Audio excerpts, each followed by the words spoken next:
నగరంలోనే గ్రంథాలయంలో 57వ జాతీయ వారోత్సవాల భాగంగా మాజీ ప్రధానమంత్రి కీర్తిశేషులు ఇందిరాగాంధీ జయంతిని పురస్కరించుకొని ఏర్పాటు చేసిన మహిళా దినోత్సవ కార్యక్రమానికి హాజరైన సూర్యాపేట మున్సిపల్ చైర్పర్సన్ పెరుమల అన్నపూర్ణ శ్రీనివాస్తో పాటు సూర్యాపేట జిల్లా గ్రంథాలయ సంస్థ చైర్మన్ వంగవేటి రామారావు మరియు ఉమ్మడి నల్గొండ జిల్లా గ్రంథాలయ సంస్థ కార్యదర్శులు బాలమ్మ ఈ సందర్భంగా మున్సిపల్ చైర్పర్సన్ మాట్లాడుతూ మూడో స్థానంలో నిలిచిన గ్రంథాలయం సూర్యాపేట జిల్లా గ్రంథాలయం అన్నారు. 5 పుస్తకాలతో ప్రారంభమై లైబ్రరీ 1000 పుస్తకాలతో కొనసాగిస్తూ ఎంతో మంది పేద విద్యార్థులకు పుస్తకాలను అందిస్తున్న గ్రంథాలయం సూర్యాపేట గ్రంథాలయం అన్నారు.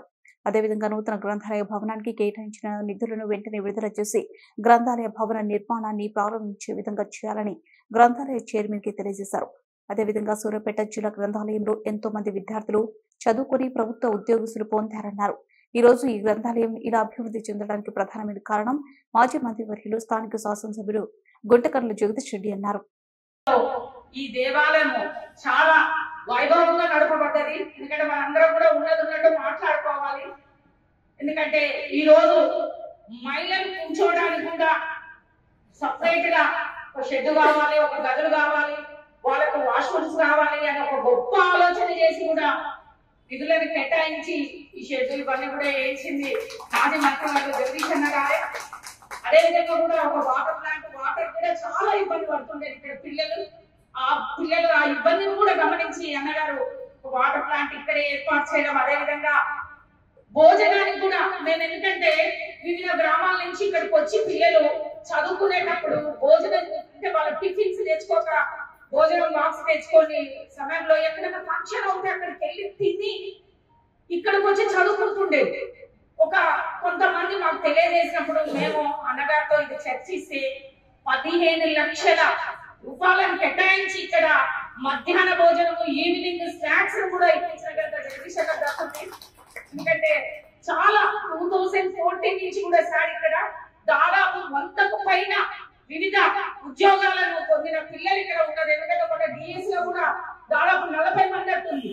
డిఎస్ లో టీచర్ జాబ్ కొట్టిన పిల్లలు కూడా ఉండడం అనేది చాలా అదృష్టం. అంటే ఈ రోజు పిల్లలు ఇంట్లో కాదు మేము గ్రంథాలయానికి పోయి చదువుకుంటాం అనే దీనిలో ఈ రోజు గ్రంథాలయాన్ని తీర్చిదిద్దబడింది. కాబట్టి ఈ గ్రంథాలయాన్ని ఇంకా చాలా బలోపేతం చేయాలి. ఎందుకంటే రామారావు గారు కూడా గొప్ప వ్యక్తి. వారు కూడా ఈ గ్రంథాలయంలో మొన్న ఈ కార్యక్రమం స్టార్ట్ అయినప్పుడు కూడా కొంతమంది భోజన ఏర్పాటు కూడా కావాలని అడగడం జరిగింది సార్.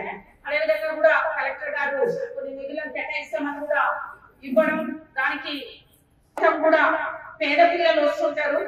అదేవిధంగా నేను ఒక ఉదాహరణ చెప్పాలి. నా వార్డులో వెన్నమల్ల విజయ్ అని బాబు, వాడు పూర్వ విద్యార్థి.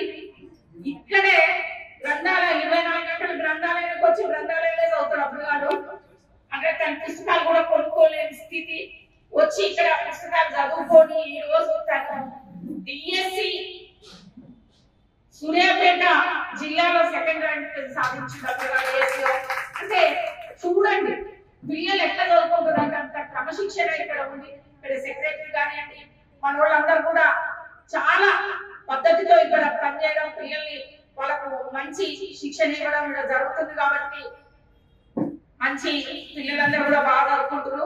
ఈ గ్రంథాలయానికి మాజీ గ్రంథాలయ సంస్థల చైర్మన్ అన్న నిమ్మలసీనన్న కూడా చాలా కృషి చేసింది సార్. ఎందుకంటే వారికి కూడా గ్రంథాలయం అంటే ప్రాణంతో సమానం.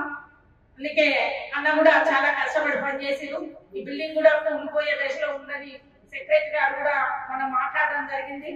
ఇంకా ముందుకే కూడా ఒక 300 కోట్ల రంగం కూడా తెలంగాణ రాష్ట్ర ప్రభుత్వంలో కేసీఆర్ గారు అప్పుడు గ్రంథాలయానికి కొనుక్కున్నారు. అదేవిధంగా హుజూర్నగర్లో కూడా కంప్లీట్ అయింది అనుకుంటాను సార్ గ్రంథాలయం. సూర్యాపేటలో కూడా శిలాఫలకం వేయడం జరిగింది. మరి అమౌంట్ శాంక్షన్ అయ్యే ఉంది. మరి అది ఇక చైర్మన్ గారు చూసుకోవాలి. మంచి గ్రంథాలయాన్ని తయారు చేసి ఇచ్చే ఆ దశలో మీరు కూడా ముందుండాలని. ఎందుకంటే నిజంగా పీరియడ్ కూడా తక్కువ పీరియడ్, ఎక్కువ పీరియడ్ ఉంటే బాగుంది అనిపిస్తుంది. ఎందుకంటే ఇంతమంది మహిళలు కూడా నాకు ఎప్పుడు